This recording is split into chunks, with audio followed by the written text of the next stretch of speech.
अस्सलाम दोस्तों, inside bye Mauzam Fakhar में खुशामदीद। नींदरा उड़ गई हैं भाईजान, चाचे दी नींदा उड़ गई हैं। चाचे ने इस बात का बाज़ाब्ता तौर पर एतराफ़ भी कर लिया है कि जनाब मेरी नींदें उड़ गई हैं। अब ये नींदें जो उनकी उड़ी हैं ये जो बाइडन के अहमकाना बयान की वजह से जुड़ी हैं या इसका ताल्लुक जाकर इसहाक डार से जुड़ता है, ये बड़ी एक अजीबोगरीब सी सिचुएशन है। लेकिन अगर चाचू की नींदें उड़ेंगी तो फिर चाचू दूसरों की नींदें भी उड़ाएंगे, ये तो मुमकिन नहीं है। कोई कले दी नींद उड़ जाए तो बाकी तरह ये पॉसिबल नहीं है। लिहाजा चाचू ने इनडायरेक्टली इमरान खान की भी नींदें को उड़ाने का बंदोबस्त कर लिया है और उसके लिए जो है शहजाद अकबर साहब उनको बना लिया है टारगेट, और इस वजह से शहजाद अकबर साहब की भी नींदें उड़ेंगी। अब अगर शहजाद अकबर साहब की नींदें उड़ेंगी तो इसका मतलब ये है कि इमरान खान साहब की नींदें उड़ेंगी, क्योंकि ये सारे ताने बाने जो जाके जुड़ते हैं ये जाके बनी गाला सरकार के साथ जुड़ते हैं। और जब बनी गाला सरकार के इर्द गिर्द घेरा तंग होगा, बनी गाला सरकार के इर्द गिर्द जो है वो खुदाई की जाएगी, वहाँ पर ज़रा उनकी बुनियादों को ज़रा कमज़ोर करने की कोशिश की जाएगी। शहजाद अकबर हो, शहबाज गिल हो, आज़म स्वाति हो या कोई भी हो, ऐसी शख्सियात जब ये काबू में आएंगे तो फिर इसका मतलब ये है कि इस बात का एक खासे इम्कानात पैदा हो जाएंगे कि इमरान खान साहब भी किसी ऐसी जगह पर ऐसे खोबे पे पाँव रख दें जहाँ पे खुदाई कुछ ज़्यादा हुई हो और इमरान खान साहब उंधे मुँह गिर जाएँ और चाचू की जो हसरतें हैं वो पूरी हो जाएँ। और इसके लिए ये जो खुदाई का अमल है ये जारी है और शहजाद अकबर साहब को नैब की तरफ से आमदन से ज़ायद असासे बनाने के जुर्म में जनाब तलबी का नोटिस जारी कर दिया गया है। अगरचे शहजाद अकबर साहब इस वक्त पाकिस्तान में मौजूद नहीं हैं, लेकिन नैब के पास बहुत ज़्यादा इख्तियारात मौजूद हैं और नैब जो है वो शहजाद अकबर साहब के लिए बेशुमार जो सरप्राइजेज़ हैं वो तैयार कर रहे हैं। वो क्या क्या सरप्राइजेज़ हो सकते हैं और चाचू की नींदें क्यों उड़ी हैं और इसका ताल्लुक इसहाक डार से कैसे है, इस पर बात करूंगा। लेकिन उससे पहले बात करेंगे जो बाइडन सरकार की तरफ से और जो बाइडन साहब की तरफ से दिए जाने वाले एक निहायत ही अहमकाना बयान से, जिसके अंदर उन्होंने इस बात का जो है वो खदशा जाहिर किया है कि जनाब पाकिस्तान के जो एटमी असासे हैं ये को गैर महफूज हैं, बेकायदा किस्म के हैं, यानी कि कत्थे पे आए कोथे पे आए और किसी को इस बारे में इल्म ही नहीं है कि जनाब हमारे असासे किधर किधर पड़े हैं, किस किस के पास पड़े हैं। कोई एक अजीबोगरीब किस्म की पाकिस्तानी कौम की मखलूक है, ख़ास तौर पर जिसके बारे में इस किस्म की बात की जाए कि जनाब ये ख़तरनाक तो हैं लेकिन बेकायदा हैं। ये एक अजीबोगरीब किस्म की जो स्टेटमेंट है उनकी तरफ से सामने आई है। और दिलचस्प बात यह है कि अगर आप ऑफिशियल वेबसाइट पे जाएं और ऑफिशियल वेबसाइट पे जाकर अमेरिकी सदर जो बाइडन साहब का ये जो बयान है इसको अगर आप तफसील से देखें तो इनफैक्ट इस बात की तरफ बड़े वाज़े इशारे मिलते हैं कि जो बाइडन साहब ने असल में जो उनका टारगेट था वो था रूस, और रूस की तरफ से चूँकि इस बात का ऐलान किया गया था कि जनाब वो यूक्रेन के ऊपर किसी भी मामले पर किसी भी वक्त कोई इस किस्म की कार्रवाई कर सकता है, अपने जौहरी असासों को इस्तेमाल कर सकता है। इसके ऊपर जिक्र करते हुए पुतिन साहब के ऊपर तनकीद करते हुए जो बाइडन साहब ने यूं करके रुख मोड़ा है और वो आ गए हैं चाइना पर, और चाइना पर जो प्रेसिडेंट लीपिंग हैं उनके ऊपर उन्होंने थोड़ा सा अपना इजहार ख्याल किया है। उनकी पर्सनैलिटी के ऊपर गुफ्तगू करते करते पाकिस्तान को उन्होंने रशिया और चाइना के साथ क्लिप कर दिया और उन्होंने इनफैक्ट इस तरह का तासुर देने की कोशिश की कि पाकिस्तान, चाइना और रशिया ये तीन ममालिक ऐसे हैं जहाँ के जो जौहरी असासे हैं वो कोई किसी भी वक्त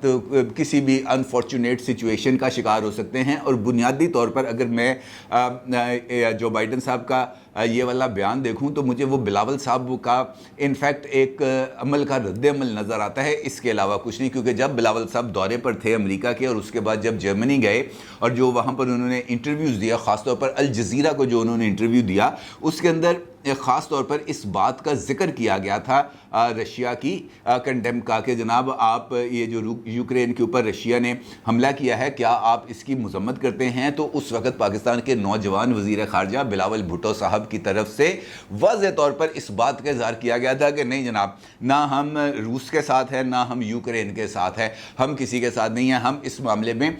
जो वो न्यूट्रल रोल प्ले करेंगे। और फिर उन्होंने इस मामले का सवाल इस तरीके से उठाया था कि आपको यूएन की रेजोल्यूशन इस वक्त नज़र आती है रशिया के हवाले से और यूक्रेन के हवाले से, लेकिन आपको यूएन की रेजोल्यूशन कश्मीर के हवाले से नज़र क्यों नहीं आती, कश्मीर के बारे में आपकी राय जो है वो सामने क्यों नहीं आती। और इस मामले को लेकर फिर एक बहुत बड़ी बहस का आगाज़ हो गया था।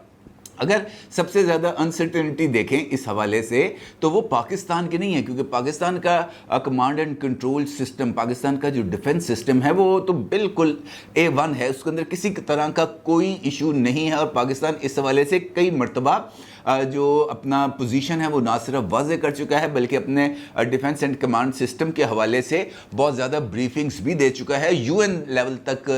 کو وہ بریفنگز دے چکا ہے، لہٰذا اس معاملے کے اوپر تو کوئی اور بحث ہو ہی نہیں سکتی کہ پاکستان کا یہ والا جو کمانڈ اینڈ کنٹرول سسٹم ہے یہ ہر طرح کی جو کمی بیشی ہے اس سے پاک ہے۔ لیکن اگر ہم دیکھیں جس طریقے سے بلاول بھٹو صاحب نے امریکی صدر کے اس بیان کے بعد جو پریس کانفرنس کی، اس کے اندر بھی انہوں نے واضح طور پر یہ نکات اٹھائے کہ جناب آپ کو ہم نظر آتے ہیں، آپ کو انڈیا کیوں نہیں نظر آتا؟ کیونکہ اس وقت پاکستان نہیں ہے، انڈیا آپ کا اسٹریٹجک پارٹنر ہے، لہٰذا آپ کو انڈیا نظر نہیں آتا، آپ کو پاکستان نظر آتا ہے۔ جہاں پر یورینیم بکا کسی نے کوئی اعتراض نہیں کیا، جہاں پر اس بات کے واضح اشارے ملے کہ وہاں پر یہ نیوکلیئر جو چیزیں ہیں، افزودہ جو یورینیم ہے یہ خرید و فروخت کی جا رہی ہے، اوپن مارکیٹ میں یہ بیچا جا رہا ہے، ثبوت سامنے آئے، بندے سامنے آئے، کسی کے خلاف کوئی کارروائی نہیں ہوئی، وہاں سے وہ میزائل اڑاتے ہیں کسی اور جگہ پر اور وہ آ کے گرتا ہے میاں چنو میں، اس کے اوپر بھی کسی نے آنکھیں بند رکھی، کسی نے نہیں ان سے پوچھا کہ بھائی آپ کا ڈیفنس سسٹم کدھر ہے؟ آپ نے میزائل کا ٹارگٹ رکھنا تھا کوئی اور، وہ اتنی دور سے ہوتا ہوا آ کے گر گیا پاکستان کے علاقے میاں چنو میں۔ پاکستان کی طرف سے بار بار اس بات کا مطالبہ کیا گیا کہ جناب ان چیزوں کا نوٹس لیا جائے، ان چیزوں کا کوئی نوٹس نہیں لیا جاتا، کیونکہ انڈیا کے ساتھ تجارتی اور معاشی جو تعلقات ہیں وہ جڑے ہوئے ہیں۔ انڈیا کے ذریعے چائنا کو کنٹرول کرنا ہے، ایک پوٹینشیل تھریٹ ڈیولپ کرنی ہے چائنا کے حوالے سے، لہٰذا انڈیا کے 100 گنا معاف کر دی جائے گی، وہاں پر کسی طرح کی کوئی بات چیت نہیں کی جائے گی۔ پاکستان کو صرف اس جرم کی سزا دی جائے گی کہ وہ رشیا اور یوکرین کے تنازع میں امریکہ کے ساتھ نہیں کھڑا، وہ اس موقع کے اوپر وہ جو اس کا ایک ریجنل الائیز ہیں وہ ان کے ساتھ کھڑا ہے، لہٰذا پاکستان پر تنقید کی جائے گی اور پاکستان کو واضح طور پر اس بات کے اشارے دیے جائیں گے کہ نہیں جناب آپ ہمیں اس حوالے سے قبول نہیں ہیں۔ اور دلچسپ بات یہ ہے کہ اس سارے معاملے کو لے کر جس طرح کے لب و لہجہ استعمال کیا جا رہا ہے، جس طرح کی باتیں کی جا رہی ہیں، بلکہ عمران خان صاحب نے اس معاملے پر نہ صرف ٹویٹ کیے ہیں بلکہ انہوں نے جو بائیڈن سے 2 سوال بھی پوچھے ہیں اور انہوں نے کہا کہ جناب آپ یہ بتائیں کہ ہماری جوہری صلاحیت کے بارے میں کسی جگہ پر کوئی پرابلم نہیں ہے اور ہمارے پاس سب سے محفوظ جوہری کمانڈ اینڈ کنٹرول سسٹم ہے۔ دوسرا سوال ان کا یہ تھا کہ امریکہ دنیا بھر میں جنگوں میں ملوث رہا ہے لیکن پاکستان نے کب جارحیت کا مظاہرہ کیا، خاص طور پر ایٹمی ہتھیاروں کی تیاری کے بعد؟ بالکل ٹھیک، انہوں نے بڑا اچھا موقف اختیار کیا، لیکن ساتھ میں انہوں نے جب موجودہ حکومت کو رگڑا لگایا تو پھر وہ یہ بھول گئے کہ جناب یہ والا معاملہ اس طریقے سے نہیں ہے، بلکہ خود انہوں نے جس لابسٹ کمپنی کو امریکہ میں ہائر کیا ہے وہ تو پاکستانی نیوکس کے حوالے سے اس کا تو جو سٹینڈ ہے وہ سب کے سامنے ہے، وہ تو پاکستان کی جوہری صلاحیت کو ہر ایک موقع پر ناپسندیدہ عمل کر دیتی ہے، جس لابسٹ کمپنی کو $25,000 ماہانہ کے اوپر عمران خان صاحب نے ہائر کیا ہے، اور اگر اس کے بعد اس قسم کے چیزیں سامنے نہ آئیں تو اس پر حیرانگی کی بات نہیں ہے۔ حکومت نے تو بڑا دیکھیں یہ سفارتی معاملات ہیں، صبح سے میں دیکھ رہا تھا کہ اس کے اوپر ٹویٹس چل رہے ہیں، جناب پی ٹی آئی کی طرف سے رد عمل آ گیا، شہباز شریف کا رد عمل نہیں آیا، کدھر ہے P D M, Bilawal Bhutto کدھر ہے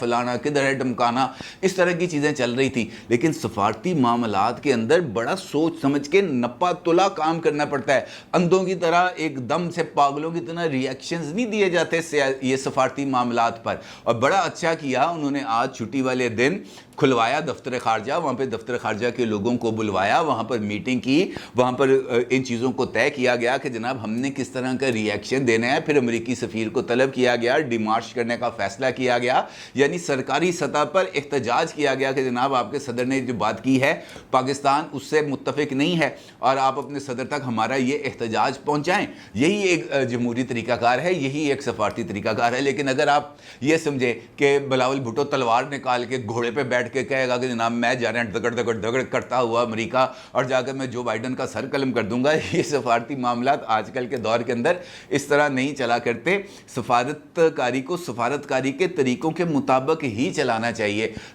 وقتی جوش و جذبہ، وقتی جو رد عمل ہے وہ یقینی طور پر آپ کو پاپولر کرتا ہے، لیکن یہ والی چیزیں ہمیں بہت زیادہ پھونک پھونک کر ان معاملات پر قدم رکھنا چاہیے۔ پاکستان کی طرف سے جس طرح کا رد عمل آیا ہے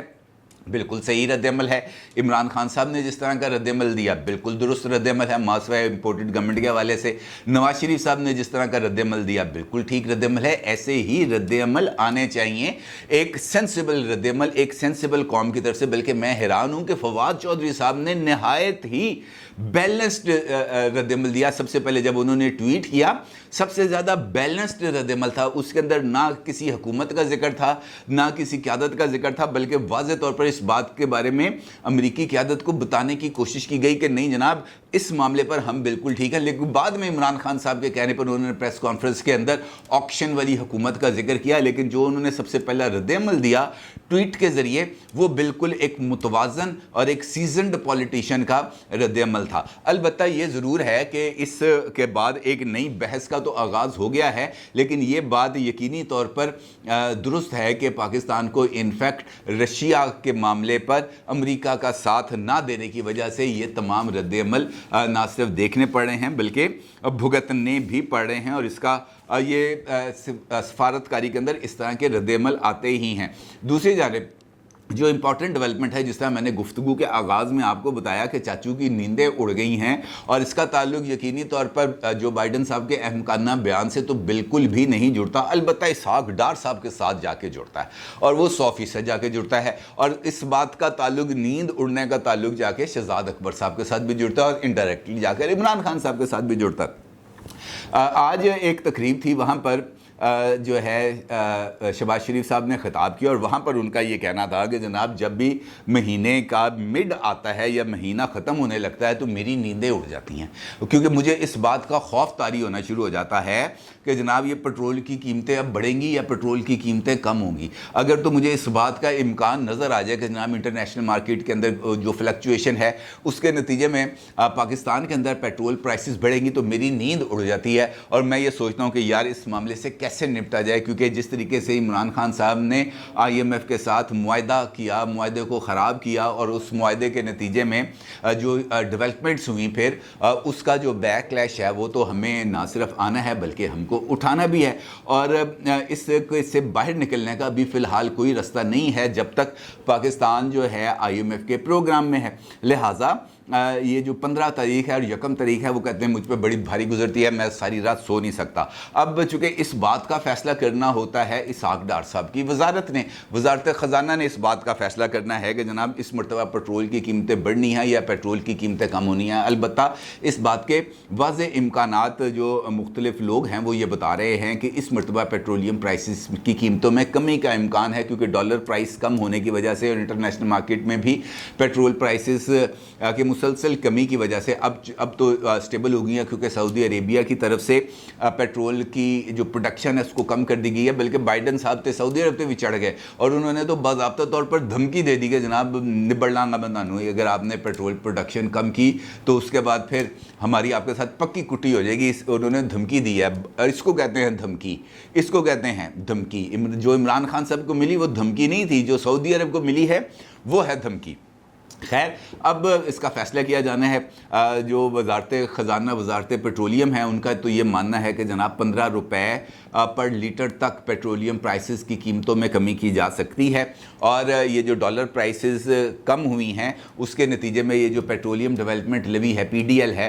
इसके अंदर अब इजाफे की ज़रूरत नहीं है, क्योंकि ये जो कमी आई है वो यहाँ पर पूरी की जा सकती है। उनका अपना इको फार्मूला है, लेकिन हतमी फ़ैसला इसहाक डार साहब ने करना है, और उन्होंने जो शहबाज शरीफ साहब हैं उनकी नींदें उड़ाई हुई हैं। अलबत्ता नैब की तरफ से जो कार्रवाई की जा रही है शहजाद अकबर साहब के ख़िलाफ़, ये वही शहजाद अकबर साहब हैं। आपको याद है जब वो उनके पास इख्तियार था तो वो किस किस तरह की 4-4 घंटे की प्रेस कॉन्फ्रेंस करते थे, फाइलों के अंबार लगाए होते थे टेबलों पर, और ये बताने की कोशिश कर रहे होते थे कि जनाब ये हैं वो मवाद जिसके ऊपर हमने शहबाज शरीफ को और हमजा शहबाज को सज़ा दिलवानी है। ना वो लंदन के अंदर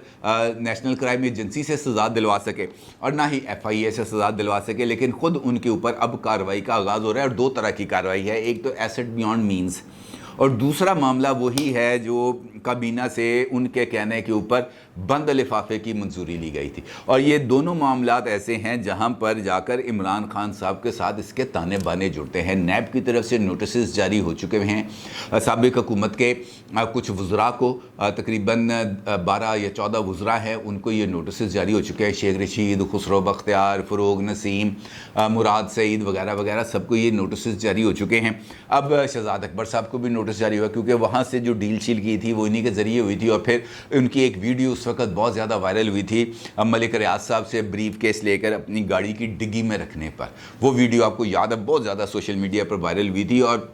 یہ تو انڈینائبل فیکٹس ہیں، اس سے تو کوئی انکار نہیں کر سکتا. لیکن اب دیکھنا یہ ہے کہ یہ پھوکا فائر نہیں ہونا چاہیے، جس طریقے سے الزام تراشی نہیں ہونی چاہیے، انتقامی کارروائی نہیں ہونی چاہیے. اگر ٹھوس ثبوت ہیں، عدالت کے اندر جرم ثابت کیا جا سکتا ہے تو کارروائی کریں. صرف وکٹمائزیشن کے لیے جس طریقے سے ماضی کے اندر ہوتا رہا ہے وہ والے کارروائی نہیں ہونی چاہیے تو بالکل ٹھیک ہے. لیکن اگر وکٹمائزیشن کے لیے کرنی ہے، کل انہوں نے بھی بری ہو کے سامنے آگے آپ کو گالیاں نکالنی ہیں، برا بھلا کہنا ہے، تو اس کام کا فائدہ کوئی نہیں ہے. بہتر یہ ہے کہ اگر تو ثبوت ہے تو کارروائی کریں، ادروائز تو یہ کھدائی کا عمل ہے، یہ تو جاری ہے. کیونکہ عمران خان صاحب کے راستے کے اندر کسی نہ کسی جگہ پر کوئی نہ کوئی رکاوٹ تو کریٹ کرنی ہے. اور جب تمام قوتیں ایک پیج پر آ گئی ہیں تو پھر عمران خان صاحب کے لیے یقینی طور پر اب معاملات کو چلانا کچھ مجھے زیادہ آسان نظر نہیں آ رہا. اپنی رائے کا ضرور اظہار کیجیے گا. آپ کا بہت شکریہ. اللہ حافظ.